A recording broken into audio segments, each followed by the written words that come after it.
तो नमस्कार, मैं गौरव भारद्वाज, आपके अपने यूट्यूब चैनल करियर एसएससी 24 में आपका एक बार फिर से स्वागत करता हूं। जैसा कि आप सभी को पता है कि लास्ट वीडियो में हमने वर्गमूल और घनमूल का चैप्टर नंबर 4 क्लियर किया था। आज हम नेक्स्ट चैप्टर देखेंगे। चैप्टर नंबर है हमारा एचसीएफ और एलसीएम। ठीक है, एचसीएफ और एलसीएम मतलब महत्तम समाप्तवर्तक एवं लघुत्तम समाप्तवर्तक। तो आज हम चैप्टर नंबर 5 के बेसिक्स क्लियर करेंगे पहले, और फिर उसके बाद क्वेश्चन की प्रैक्टिस करेंगे। ठीक है, तो चैप्टर नंबर 5 है हमारा महत्तम समाप्तवर्तक एवं लघुत्तम समाप्तवर्तक। चैप्टर नंबर 5 है भाई हमारा महत्तम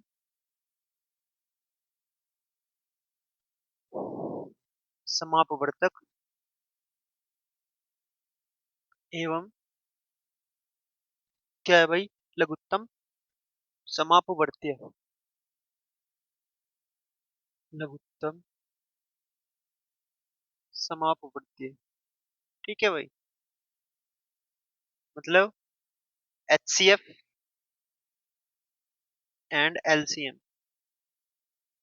एचसीएफ मतलब हाईएस्ट कॉमन फैक्टर, एलसीएम मतलब लार्जेस्ट कॉमन फैक्टर। ठीक है, मतलब महत्तम समाप्तवर्तक एवं लघुत्तम समाप्तवर्तक। तो सबसे पहले हमें महत्तम समाप्तवर्तक का पता होना चाहिए। महत्तम समाप्तवर्तक क्या है? चलो पहले महत्तम समाप्तवर्तक देखेंगे भाई।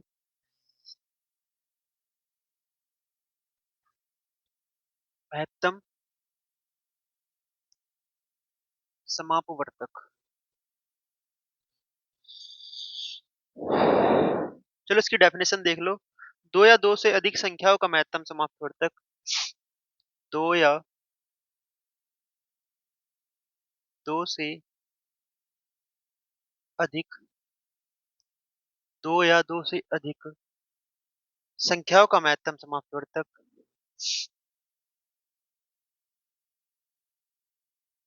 संख्याओं का महत्तम समापवर्तक वह बड़ी से बड़ी संख्या होती है। वह बड़ी से बड़ी संख्या होती है। वह बड़ी से बड़ी संख्या होती है।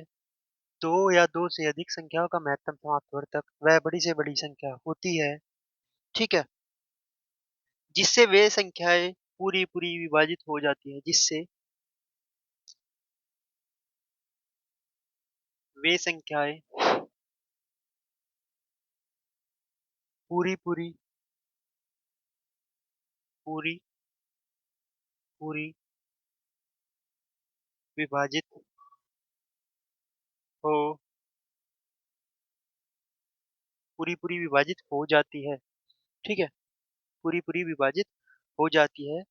ठीक है, इसे संक्षेप में मैसे या एचसीएफ कहते हैं। इसे एचसीएफ मतलब हाईएस्ट कॉमन फैक्टर, इसे एचसीएफ कहते हैं। ठीक है, जैसे मैं अगर एग्जांपल की बात करता हूँ भाई, एग्जांपल ले लेता हूँ एक छोटा सा। क्या है एग्जांपल हमारा? 3 12 15। 3 12 15। 3 12 और 15 का हमें एचसीएफ बताना भाई। तो इसमें क्या कहा?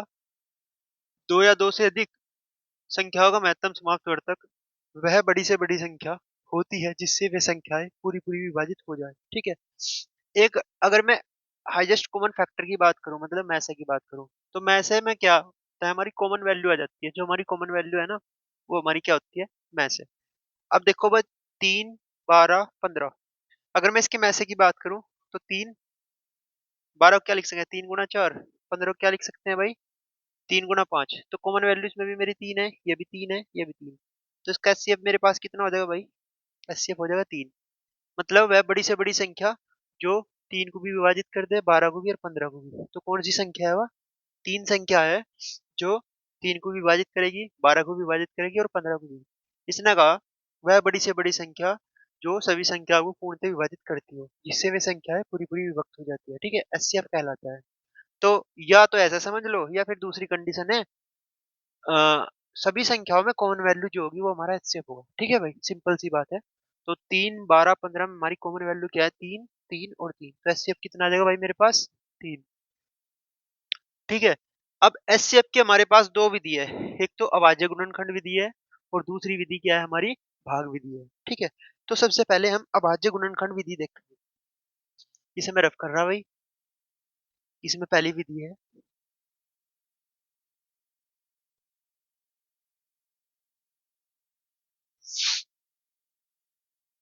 फर्स्ट विधि है हमारी इसमें अभाज्य गुणनखंड विधि और सेकंड विधि है हमारी भाग विधि। ठीक है भाई, भाग विधि। ये विधि नंबर 2 है हमारी और ये विधि है हमारी 1। अब पहले इससे एग्जांपल देखेंगे अभाज्य गुणनखंड विधि के। Example number 1। ठीक है भाई, तो चलो एग्जांपल नंबर 1 देखते हैं।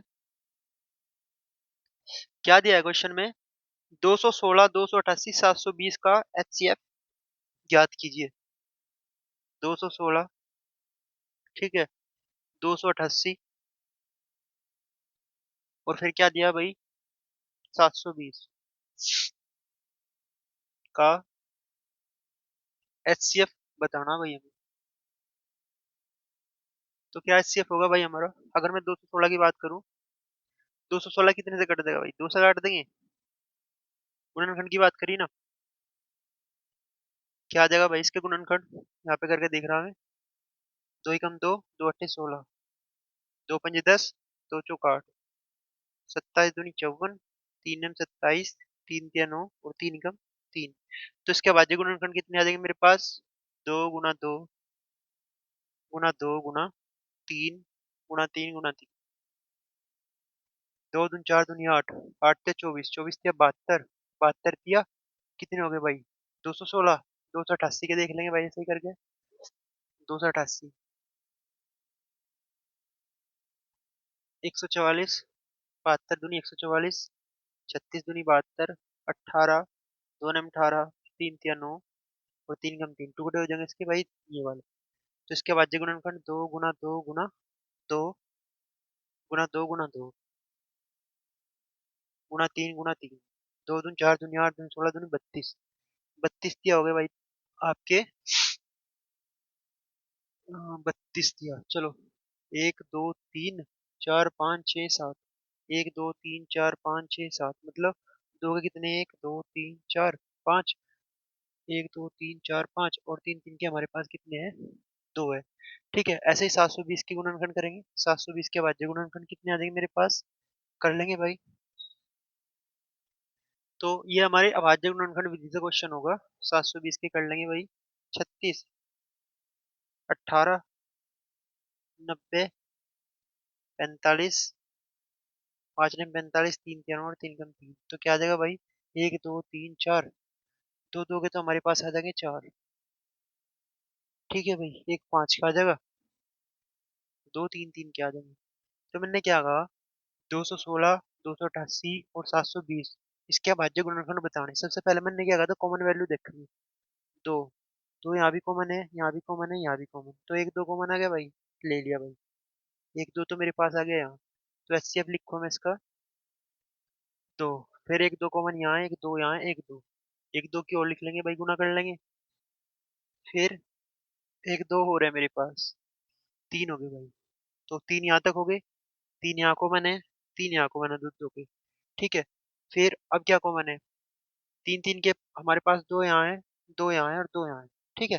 तो कितना आ जाएगा? 3 गुना 3, तो 3 तिया 9, 9 दूनी 18, 18 दूनी 36 और दूनी 72। तो इसका एचसीएफ कितना आ जाएगा भाई? 72। ठीक है। ऑलमोस्ट ये क्वेश्चन समझ में आया होगा। सबसे पहले इसके अभाज्य गुणनखंड करेंगे, फिर 288 के, फिर 720 की। कॉमन वैल्यू देख लेंगे, यहाँ भी 2 है, यहाँ भी 2, यहाँ भी 2, तो दो दो के मेरे पास कितने हैं? 3। इसमें भी 3 है, यहाँ भी 3 कॉमन है और यहाँ भी मेरे पास 3 कॉमन है। अदर में फिर 3 3 के देखेंगे कितने कॉमन है। यहाँ भी 3 है भाई, दो यहाँ भी 3 2 है और यहाँ भी 3 2 है। तो गुणा कर लेंगे, 2 दूनी 4 दूनी 8, 8 तिया 24, 24 तिया 72। ठीक है। मेरे पास एचसीएफ कितना आ जाएगा? 72 आ जाएगा। नेक्स्ट क्वेश्चन और देख लेंगे भाई। जैसे दिया है इसमें क्वेश्चन में 36 48 60, गुणनखंड विधि से ही देख लेंगे, अभाज्य गुणनखंड विधि से HCF।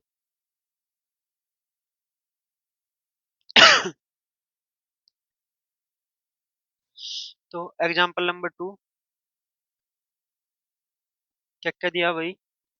एग्जाम्पल नंबर 2 में दिया 36, 48, 60 और 80। 36, 48, 60 और 80, इसका क्या बताना भाई? का HCF बताना हमें, ठीक है। तो पहले 36 के कर लेंगे भाई। 36 को लिखेंगे 2 दूनी 4, 4 तिया 12 तिया 36, ठीक है भाई। 2 दूनी 4, 4 तिया 12 तिया 36। 48 को कर लेंगे भाई। 2 दूनी 4 दूनी 8 दूनी 16, 16 तिया 48। 60 को कर लेंगे भाई। 2 दूनी 4 दूनी 8, ठीक है। नहीं, 2 दूनी 4 तिया 12, 12 पंजे 60। 80 को कर लेंगे भाई। 2 दूनी 4, 4 पंजे 20, 20 दूनी 40, 40 दूनी 80, ठीक है। अब देख लेंगे भाई कॉमन वैल्यू क्या है। 2 गुना 2, 2 गुना 2, 2 गुना 2, 2 गुना 2 है भाई। तो 2 गुना 2 तो यहाँ भी कॉमन है। अच्छा भाई, फिर एक 3 का कॉमन है भाई। 3 यहाँ पे भी है, यहाँ पे भी है, यहाँ पे भी है, पर यहाँ 3 नहीं है, ठीक है। तो भाई इसका HCF कितना होगा मेरे पास? क्योंकि इन दोनों में 3 नहीं है ना, केवल इसमें 3 नहीं है। और बाकी अगर मैं 5 की बात करूँ तो 5 दो में नहीं है, ठीक है। तो इसका HCF मेरे पास कितना होगा भाई? HCF मतलब common value, highest common factor. यहाँ पे मेरे पास होगा इसका HCF 4। क्योंकि मैंने कहा था क्या, HCF में वह बड़ी से बड़ी संख्या जो सभी संख्याओं को पूर्णतः विभक्त कर दे, ठीक है। तो वह क्या होगी उसका HCF? अगर मैं HCF की बात करूँ, 4, 4 अठे 32, 4 नम 36, 12 चौके 48, 15 चौके 60 और 20 चौके 80, मतलब 4 पूरी पूरी को डिवाइड कर देगा। और कॉमन वैल्यू भी 4 यहाँ पे है, 4 यहाँ पे है और 4 यहाँ पे है, ठीक है भाई। और 4 यहाँ पे है। अगर मैं 1 2 की और बात करूँ, 2 इसमें नहीं है ना, बाकी में तो इसमें भी नहीं है फिर 2। अगर मैं 3 की बात करूँ, 3 इसमें नहीं है, 3 इसमें है तुम्हारा। अगर मैं 5 की बात करूँ, 5 इसमें है और इसमें है, इसमें 5 नहीं है, ठीक है। तो कॉमन वैल्यू हमारे पास क्या आ रही है भाई? 2 गुना 2, ठीक है, 4। अब आ जाएंगे भाई भाग विधि पर। अगर मैं भाग विधि की बात करूँ, जैसे 344, 1032 और 1806 का महत्तम समापवर्तक क्या होगा भाग विधि से? एग्जाम्पल नंबर कितना भाई? 3। भाग विधि से देख लेंगे, दिया क्वेश्चन में क्या? 344, 1032, 1806। 344, 1032, 1806। भाग विधि से क्वेश्चन को सोल्व करना। का HCF क्या होगा? का HCF क्या होगा, ठीक है भाई। इसमें ऑप्शन भी दिए हैं। ऑप्शन ए में क्या दिया हमारा? 98। ऑप्शन बी में क्या दिया भाई हमारा? 86। ऑप्शन सी में दिया भाई हमारे पास 68। और ऑप्शन डी में दिया मेरे पास भाई, क्या दिया है? 74। अब इस कंडीशन में हमें भाग विधि से सारे क्वेश्चन सोल्व करने हैं। देखेंगे भाई कैसे होंगे क्वेश्चन,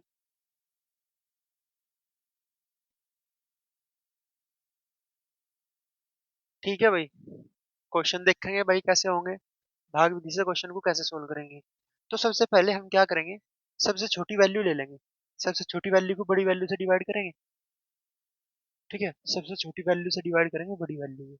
तो पहले क्या, तो चाहे इन दो में ले लो चाहे इन दो में ले लो, मर्जी है तुम्हारी भाई। 344 से ले रहा भाई मैं, 1032 कर लो भाई। 344 से डिवाइड, 344 दूनी कितने हो जाएंगे भाई तुम्हारे?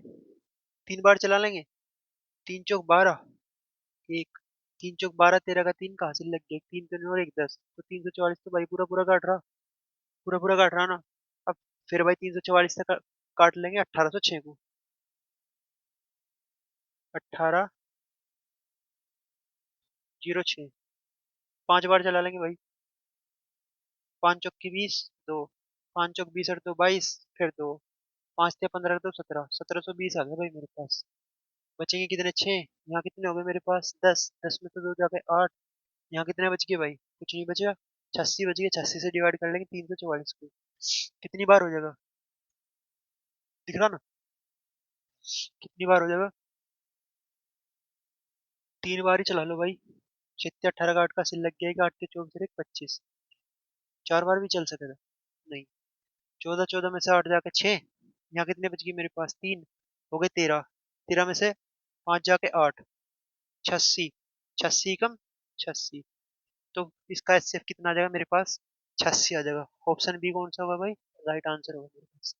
तो ऑलमोस्ट ये क्वेश्चन भी समझ में आया होगा आपके। मैंने कहा किसी भी बड़ी संख्या को छोटी संख्या से डिवाइड करके देख लेंगे। अगर पूरी पूरी डिवाइड है तो वो इसका एचसीएफ है। अगर नहीं डिवाइड होती तो आगे सोल्व करेंगे, दूसरी संख्या को देखेंगे। तो मैंने 344 को से डिवाइड करा 1032 को, तो पूरा पूरा कट गया 3 बार भाई। 3 चौक के 12 हासिल लग गया एक, 3 चौक 12, 13 का 3 का हासिल एक, फिर भाई 3 3 और 1 10। तो 344 से 1032 पूरा पूरा कट गया 3 बार, ठीक है। अब फिर 344 से डिवाइड करके देखेंगे 1806 को। अगर 1806 कट गया, कटता नहीं भाई पूरा पूरा 5 बार, शेष बच गया मेरे पास 86। उतार लेंगे 344, फिर डिवाइड करा 31 बार, कट गया पूरा पूरा, ठीक है भाई। तो कितना आ जाएगा मेरे पास? 86। 31 बार ही कटेगा शायद। हाँ, यहाँ पूरा भी चला सके थे हम, 4 बार चला लेते भाई। ऐसा तो नहीं होता 31 बार कट गया, क्योंकि मैंने इसे आगे चलाया ना, फिर मैं 86 उतारते हैं यहाँ से भाई। यहाँ मेरे पास 86 बचा ना, तो फिर मैंने 86 उतार लिया। 86 कम 86, क्योंकि 31 बार चलता तो 86 गुना 31 तो ज्यादा हो जाता ना भाई मेरे पास। मैंने डायरेक्ट यहाँ नहीं लिखने की बजाय मैंने सीधा नहीं लिख दिया था, ठीक है। तो 86 कम 86 हो जाता अपना। तो इसका एचसीएफ मेरे पास कितना आया भाई? 86। बिल्कुल भी क्वेश्चन में कंफ्यूज होने की जरूरत नहीं है, ठीक है, बिल्कुल सिंपल सा क्वेश्चन है। सपोज करो मैंने यहाँ ना उतार के यहाँ अगर एक लिख दिया तो उससे कोई इफेक्ट नहीं पड़ने वाला। कभी तुम सोचते हो भाई अगर भाई 86 के अगर 31 से गुना करेंगे ज्यादा, नहीं वो सेंस नहीं था मेरा भाई समझाने का, ठीक है। तो मैंने यहाँ पे ना उतार के सीधा डायरेक्ट यहीं लिख दिया। नेक्स्ट क्वेश्चन देखेंगे भाई। तो भाग विधि से भी ऑलमोस्ट आपकी समझ में आ गया होगा, ठीक है। अब देखेंगे लघुत्तम समाप्तिवर्तक। हमारा लघुत्तम समाप्तिवर्तक क्या है भाई? ये तो महत्तम समाप्तिवर्तक अभाज्य गुणनखंड विधि से हो गया, ये भाग विधि से हो गया। अभाज्य गुणनखंड विधि में हमारे गुणनखंड करने हैं, ठीक है। उसमें कॉमन वैल्यू देखेंगे, जो सी कॉमन वैल्यू है वही हमारा एचसीएफ है। भाग विधि में क्या करेंगे? छोटी संख्या से भाग देंगे बड़ी संख्या को, ठीक है। जैसे हमने 344 से भाग दिया, ठीक है, यहाँ 86 से स्पेशल बच गया हमारा। फिर इसे घटाया, 86 बजा, 86 से पूरा पूरा डिवाइड हो रहा। ये भी संख्या 86 से कट जाएगी, ये भी कट जाएगी, ये भी कट जाएगी, ठीक है। तो सीधी सी बात है, कॉमन वैल्यू हमारी 86 है, तो एचसीएफ हमारा क्या होगा? 86 होगा, ठीक है भाई। अब देखेंगे लघुत्तम समाप्तिवर्तक।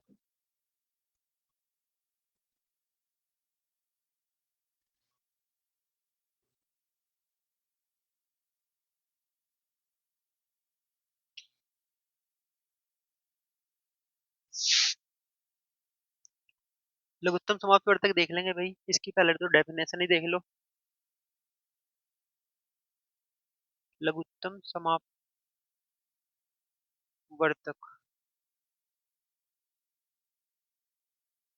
ठीक है भाई। लघुत्तम समाप्तवर्ती है, सॉरी,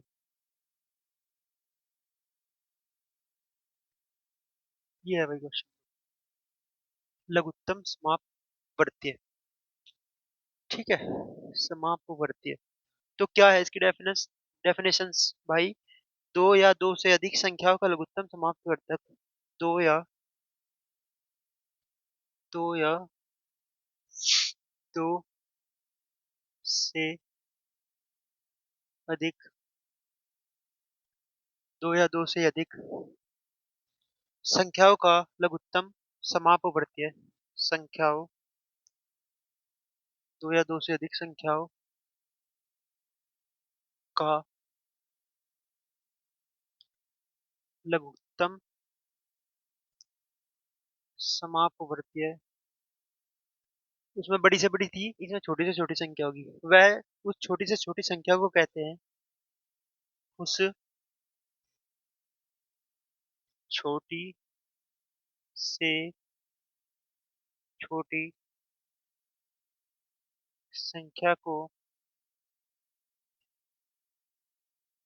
कहते हैं, दो या दो से अधिक संख्याओं का लघुत्तम समापवर्ती है। उस छोटी से छोटी संख्या को कहते हैं जो उन संख्याओं से पूरी पूरी विभाजित हो जाती है, जो उन संख्याओं से पूरी पूरी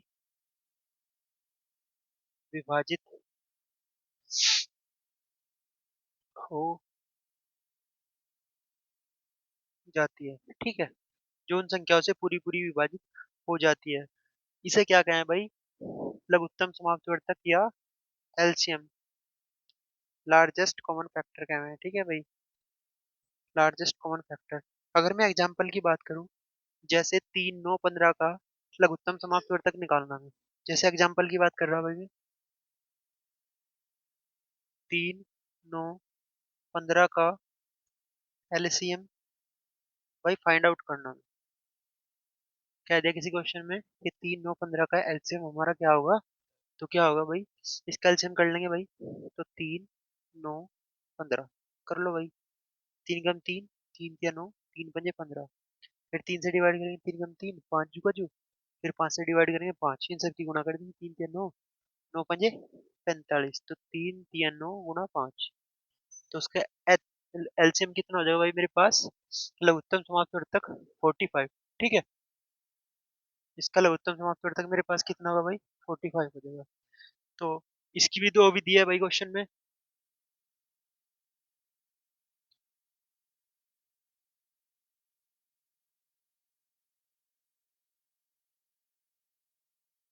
देखेंगे भाई इसकी, इसकी भी मेरे पास दो विधि है। ठीक है, कौन कौन सी? वही है अभाज्य गुणनखंड विधि, और दूसरी ऑलमोस्ट अभाज्य गुणनखंड विधि तो आपको समझ में आएगी होगी किस तरह करना। ठीक है, तो इसमें मैं आपको बस भाग विधि बताऊंगा, और भाग विधि से ही क्वेश्चन देखेंगे कैसे भाई, देख लो।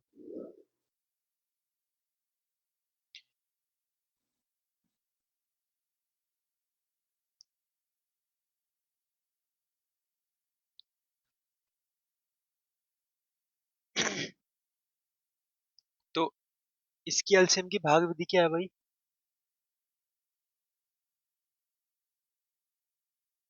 भाग विधि देख लेंगे। जैसे ने क्वेश्चन दिया 36, 48, 60 और 80 का एलसीएम ज्ञात करना है। जैसे एग्जांपल दिया है भाई इसने,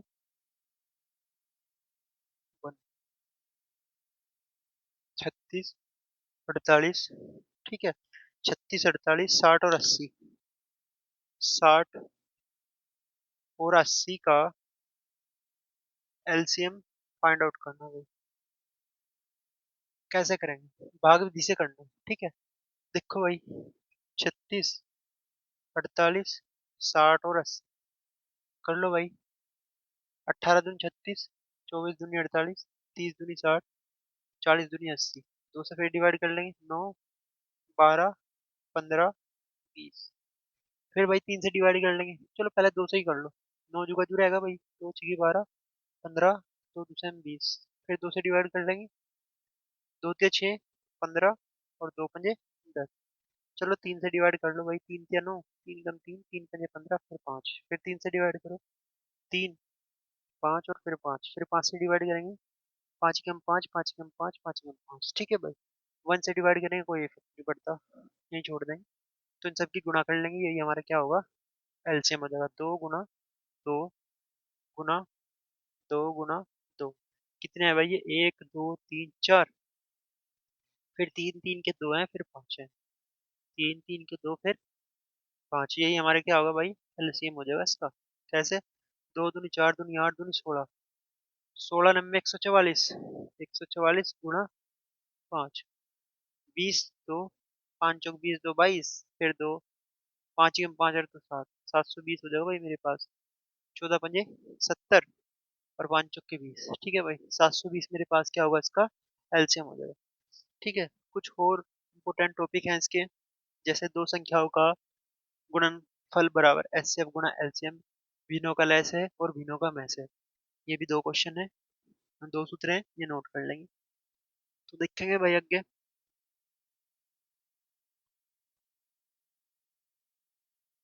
तो चार सूत्र हैं, वे नोट करेंगे बस, फिर प्रैक्टिस करेंगे चैप्टर की। क्या कहा है भाई?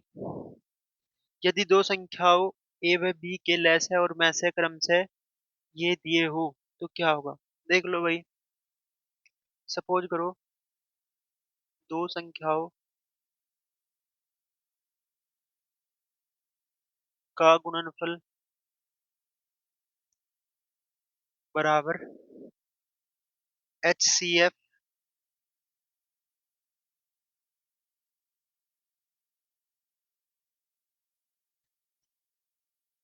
तो पहला है भाई संख्याओं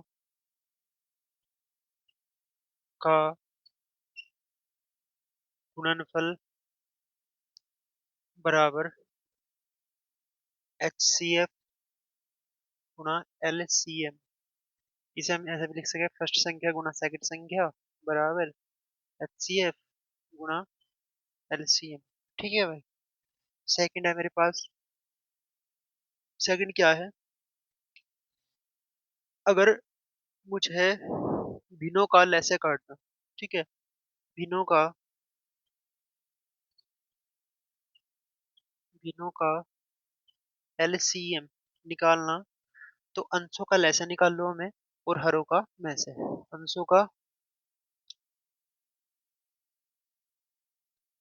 एलसीएम अपॉन हरों का एच सी एफ। ठीक है भाई। अच्छा, अंश क्या हो मेरा और हर क्या हो।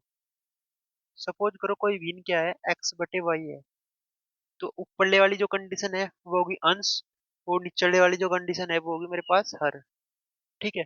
तो ऊपरले वाली कंडीशन अंश होगी और निचले वाली होगी भाई हर। ठीक है।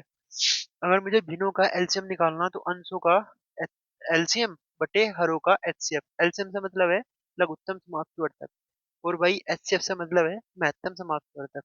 जैसे शॉर्ट में ऐसा लिख सकते हैं भाई, इसे लिख सकते हैं भाई मैथ। ठीक है। अगर मुझे एक कंडीशन और है भाई मेरे पास, भिन्नों का, से लिख लें लेस, भिन्नों का क्या निकालना भाई, एच सी एफ, मतलब में से, मतलब highest common factor, largest common factor, highest common factor में से। तो इस क्वेश्चन में, इस सूत्र में क्या करेंगे भाई, अगर इस टाइप का क्वेश्चन आता है तो क्या करेंगे, सबसे पहले अंशों का में से निकाल लेंगे। अंशों का में से, और हरों का क्या निकाल लेंगे भाई, हरों का ले से। ठीक है भाई। ये हमारे कुछ फार्मूले हैं, ये कल हम यूज करेंगे। तो आज की क्लास में इतना ही रहेगा भाई हमारा। नेक्स्ट क्लास में हम इसके क्या करेंगे, प्रैक्टिस करेंगे। ठीक है। तो thank you so much, and देखना ना भूलिए हमारे यूट्यूब चैनल कैरियर एसएससी 24 में गौरव भारद्वाज के साथ। जय हिंद, जय भारत, वंदे मातरम।